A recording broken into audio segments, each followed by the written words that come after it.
Are you constantly exhausting yourself, creating content that just um, disappears, faster than free samples at Costco? Oh, yeah, the content hamster wheel. Exactly. You spend hours. You craft the perfect post, the perfect video, and then what, 24 hours later, the algorithm just swallows it whole And you're right back at square one. all the time. Ads work, sure, but Yeah, why should getting consistent traffic always mean you have to pay to play? right. Okay, let's unpack this. Today's deep dive is into a solution a lot of people are looking at as an alternative to all that churn, a strategy that's really focused on efficiency. Then longevity. Yes, and longevity. We're drilling down into some source material shared by a listener, specifically the framework in the course, the Pinterest Lab. Mm-hmm. And our mission here is really twofold. First, we need to understand the actual solution they're claiming, this four-step traffic waterfall system that promises, low effort, high return growth. And the second part. The second part, and this is critical, is going deep on the fine print. The data privacy, the payment commitments, basically the cost of participation in this ecosystem. We want you to be informed about the promise, but also the price. What's so fascinating here, and what the source material makes clear right away, is the fundamental reframe of the platform. How so? Well, it strategically positions Pinterest not as another social network for, endless scrolling. Like Instagram or TikTok. Exactly. It frames it as a long-term, low-effort search engine strategy. That's the core difference. The promise is all about organic growth. But as you mentioned, that's contrasted with the requirements to play the game, the data collection you need for the personalized marketing and all that. Precisely. Let's start right there with that strategic shift. The course materials make this really powerful claim. They say for a lot of successful entrepreneurs, social media is not the #1 driver of traffic. Not for traffic, not for leads. They say Pinterest is. And the scale they talk about is just staggering. It really is. I mean, get this. If you look at the numbers they provide, if Pinterest were its own country, it would be the 3rd largest in the world. Wow. Yeah, over 553 million people on there every month. You just can't dismiss an audience that big. That scale is compelling, for sure. But connecting this to the bigger picture, it's not just the size of the audience that matters, it's their intent. Their intent. Yes. The source materials highlight that 85% of users say they go to Pinterest first when they're starting a new project. They aren't just passively consuming. They're actively researching. Exactly. Looking for ideas, inspiration, but fundamentally they're looking for solutions. So the platform is just packed with these high-intent searchers. How does that mindset, translate into actual business results? Well, it translates directly to the bottom line. The sources claim that Pinterest users are 7 times more likely to influence a purchase journey than users on other social media platforms. 7 times. Yeah. The key takeaway is that these users aren't just killing time. They often have their wallets ready. They're in a solution-seeking mindset, actively planning and deciding what to buy. So it raises a really important question for you, the learner.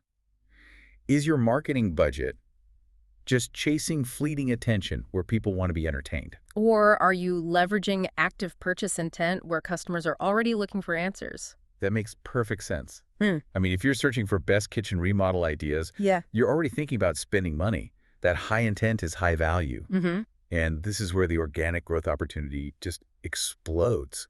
The materials cite that a staggering 96% of searches on Pinterest are unbranded. Unbranded. And that is the gold mine for a small business or an entrepreneur. So what does that mean exactly? It means people aren't typing in Nike shoes. They're typing in best running shoe for flat feet. Or easy-to-use project management software? Exactly. Which means that anyone, even you, without a massive brand budget, can pop up in those search results.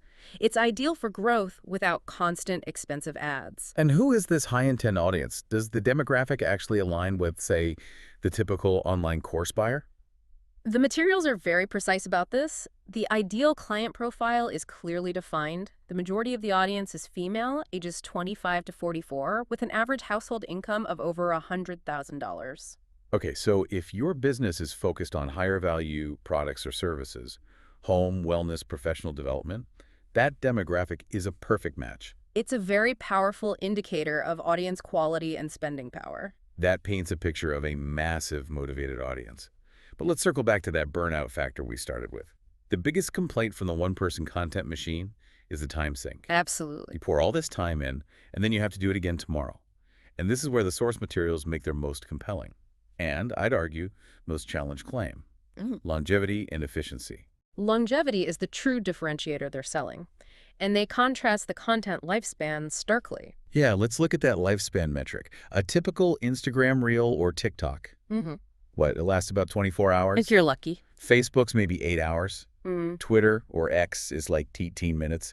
YouTube is probably the best of that bunch at maybe 48 hours for that initial spike. Now, compare that to the core claim about Pinterest. The average lifespan of a pin is cited as at least 13 months. 13 months? I mean, that is an enormous difference. The way they frame it, and it's a great analogy, it's the difference between a firework, that short blast from social media, And an evergreen forest, content that keeps growing and working for you long after you hit publish. Okay, but I have to challenge that a little. 13 months sounds incredible. Is that just for one specific high-performing pin? Is there any fine print on that? How do they even justify that number? They justify it by reminding us again that Pinterest is a search engine. When content gets published, it's indexed for long-term discovery. It's not just scrolled past in a feed. So people save and come back to it. Exactly. They base that metric on the average time a pin keeps generating clicks and impressions. It's not a guarantee that every pin lasts that long, but it shows the profound difference between search visibility and feed visibility. That's a key clarification. It's about being discoverable, not just seen once. And this durability is what allows for the second promise, efficiency, the whole set it and forget it style strategy. Right. The claim is under 1 hour a week to maintain your content on the platform. Yeah. And they even say just 6 pieces of original content are enough to fuel an entire month of promotion. And that time efficiency is the crucial hook for our target audience, the learner. This is explicitly marketed to business owners, the solo entrepreneur, the time-strapped founder, who are totally maxed out but desperate for more traffic. Right, without constantly pulling for leads. It's for service providers, product creators, podcasters, bloggers, anyone whose main bottleneck is just time. Okay, so if the promise is low effort, high longevity traffic, we have to know the mechanism. How do they claim to deliver this traffic waterfall? The sources outlined a very detailed 4-step, no-fluff process. Yeah, let's get into the mechanics. This is where the real IP of the system is. The first module is the foundation, and it's pure SEO strategy. It's module 1, pinpoint your perfect client. What does that actually entail, though? It sounds a bit like standard marketing advice. It goes deeper than just defining a persona. The goal is attracting traffic that actually matters, so you optimize everything before you even create content. I see. This includes their perfect pinner exercise, which is a proprietary method for defining goals and struggles specifically within the Pinterest context. It's all about unlocking Pinterest SEO magic with content pillars, using their swipe-ready keywords, and setting up your profile so it's basically a high-conversion landing page. So you're not just posting, you're treating your profile like a finely tuned search result. Okay. Then we get to content creation in Module 2, content that converts. This module is all about that simple, almost lazy strategy we mentioned, the content multiplication technique. The source material is very specific here. The core technique is learning how to turn one piece of content, a blog post, a podcast episode, A YouTube video, yeah. into 10 or more strategic scroll-stopping pins. They provide the templates, titles, keywords. It's all there. Exactly. It directly addresses the need for high-volume content, but efficiently. Instead of 10 new ideas, you repurpose one idea 10 times. You're maximizing your content ROI. You're turning that single evergreen tree into 10 useful building materials, all pointing back to the same place. That multiplication is vital if you're only spending an hour a week on it. Okay, Module 3 is the crucial conversion step. Turn traffic into Traeger. The content is bringing the people in. Now, how do you monetize? This is where analytics and automation come in. This module teaches you to track the metrics that actually matter for a business: traffic, sales, signups, using a tool they call the Pinterest Analytics Blueprint. So it cuts through the vanity metrics. Right. And it pairs this with a plug-and-play scheduling system for a hands-off, automated promotion approach. That automated hands-off part is integral. You need that passive mechanism so traffic becomes leads without you manually intervening. And finally, Module 4. Analyze and amplify your results. This sounds like maintenance. It's more than maintenance, it's strategic optimization. This module focuses on building an analytics ecosystem, so the strategy keeps working over time.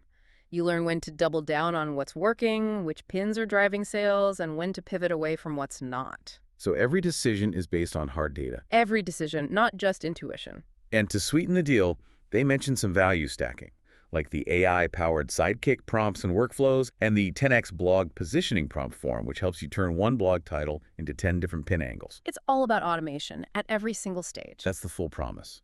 But now we have to transition to the critical review. Gaining consistent traffic in an online ecosystem like this, it comes with legal and financial commitments. And the source material is very detailed on both. Financially, the course is a one-time payment of $397. But they have payment plans. They do, recognizing that's a big investment for some.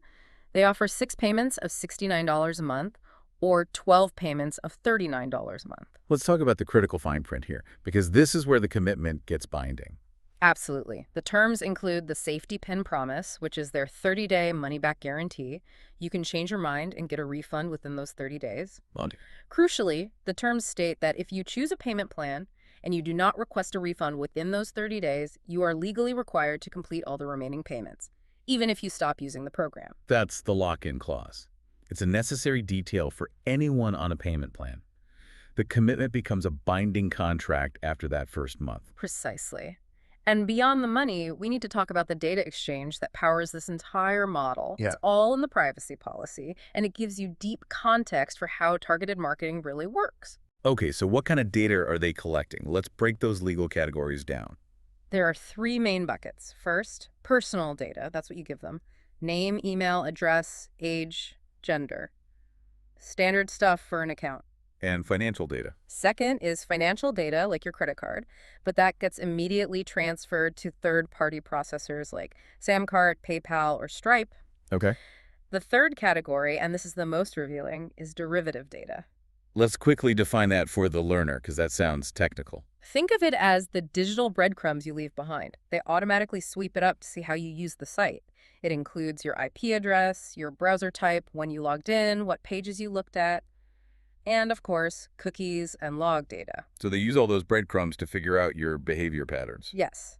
And the policy is very explicit about why. Of course, it's for delivering the product and processing payments, but it's also used for 2 critical marketing functions: delivering targeted advertising and generating a personalized profile of you as a user. So future marketing is more personal and more effective. Exactly. And this data is disclosed to third parties for payment, hosting, and email, and sometimes to third-party advertisers to deliver those ads. So it's important for you, the learner, to recognize that getting this specialized marketing knowledge means entering a data ecosystem that fuels the results. You are trading your data for tailored solutions. That is the exchange. And finally, you have consumer rights. You can update your info, ask for copies, ask for deletion, but there's a crucial caveat. Of course. These rights can be restricted or nullified if they conflict with the company's compelling business interests, the public interest, or the law. So your rights aren't absolute. So, what does this all mean? The source material presents a genuinely compelling argument for shifting your energy away from short-term social media to long-term SEO on Pinterest. And the testimonials are hard to ignore. Yeah, they cite traffic increases of over 350% and link these methods to a business doing over $3 million in annual revenue. The deep dive really confirms the power of targeting intent people who are actively searching over, passively trying to build an audience from scratch. The system promises a low-effort solution for the time-strapped entrepreneur. But adopting this set-it-and-forget-it system requires a firm commitment.